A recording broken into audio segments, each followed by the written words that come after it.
There are two things to note about Gothic sculpture right off the bat. In the beginning, Gothic sculpture is a part of the Gothic churches. It is there to decorate Gothic churches, and it is very definitely one with the architecture, right? It is a part of the architecture. And the other thing is that it's influenced mainly by Byzantine art, which makes perfect sense because so much of the art of the Middle Ages before the Gothic period had come from Byzantium, right, from Constantinople. It had been set out for hundreds of years, and this is what artists knew and were familiar with.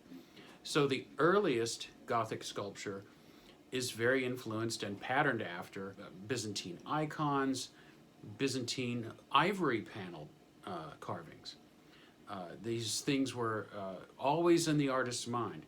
So when you look at the earliest Gothic sculptures, they resemble the work of Byzantine ivory panel carvings or icons. These artists are not concerned with naturalism or realism the way we would think of it. They were much more concerned with a different kind of realism. To them, the most real thing about a person was not how they looked, how big they were, or the likeness of their face, but who they were in the kingdom of God, or who they were in society. What was their role? What made them important? These were the things that, to these artists, were real about a person. And so we see that reflected in the art. People are often carved with symbols or objects that reflect who they are, what they did, why they're important. So moving through the Gothic period, as is very common in our Western art tradition, we see artists begin to become curious about what else they can do, never quite satisfied with things just as they are, and so always looking to change and improve. And so we begin to see the art of the cathedrals, the Gothic churches, becoming more naturalistic, more lifelike, because one of the things that these artists were curious about was the art of the Greeks. They were beginning to really notice it now and to study it in a way that was kind of scholarly. And so they want to look at what they can recapture of what the Greeks did and then see what kind of directions they can push it in. So the art, which has become, has been so much a part of the wall or the architecture in the cathedral, begins to pull apart from it. It begins to move out from the walls or from the portal, the decoration, and becomes something that's a little more independent, but still reflecting the architecture, still reflecting the ideas of the Gothic. But we begin to see also, as this kind of moves away from being a mere wall decoration, it starts to become more naturalistic, more realistic, not just in the details, but also in the way the anatomy is portrayed, the postures of the characters, their proportions, so they look like people that you might run into on the street, or they're beginning to look like that. So this is a process that we see all throughout the Gothic period, increased naturalism and the sculptures becoming more independent of the cathedrals. Now, at the same time, this wasn't the only sculpture.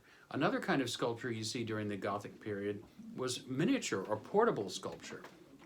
And this was really common. Remember, there was a great culture of pilgrimage and people traveling all over Europe to visit shrines of the saints.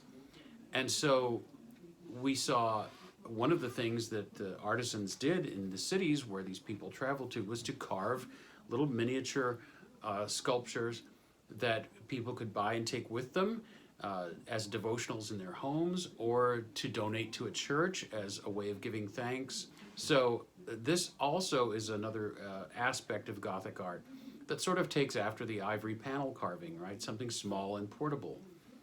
But then late in the Gothic period, we start to see much, much more development in the sculpture. It begins to take on the character of Greek sculpture much more noticeably. An example of this would be Nicola Pisano. His father was a Gothic sculptor, and carved in the pretty traditional style. But then Pisano, being younger, he trained in his father's workshop. He begins to take it farther. He begins to make art that is still relief sculpture, but it begins to resemble the old Greek sculptures in the temples, in the Greek temples, the friezes, or it begins to resemble the art of Roman triumphal arches or something. This narrative relief sculpture, and so that begins to take on something that's much more of a Greek flavor. And then moving from Italy to someplace like Germany toward the end of the Gothic era, and really starting to overlap with what they would call the Renaissance era, the 14th century, we begin to see, for instance, Klaus Schluter begins to sculpt figures that are so monumental that they really are no longer just a decoration for the architecture, but the architecture in some instances starts to become sort of a backdrop for this monumental sculpture. So the sculpture begins to become the focus and the architecture more a background. We see this in particularly in what's called the Well of Moses, which is a sculpture, I guess, built around a well, but then you wonder if this sculpture was really there to decorate the well, or whether that whole covering that they built over it, that whole architectural space, was really there to protect the sculpture, that the sculpture is the main point of that piece.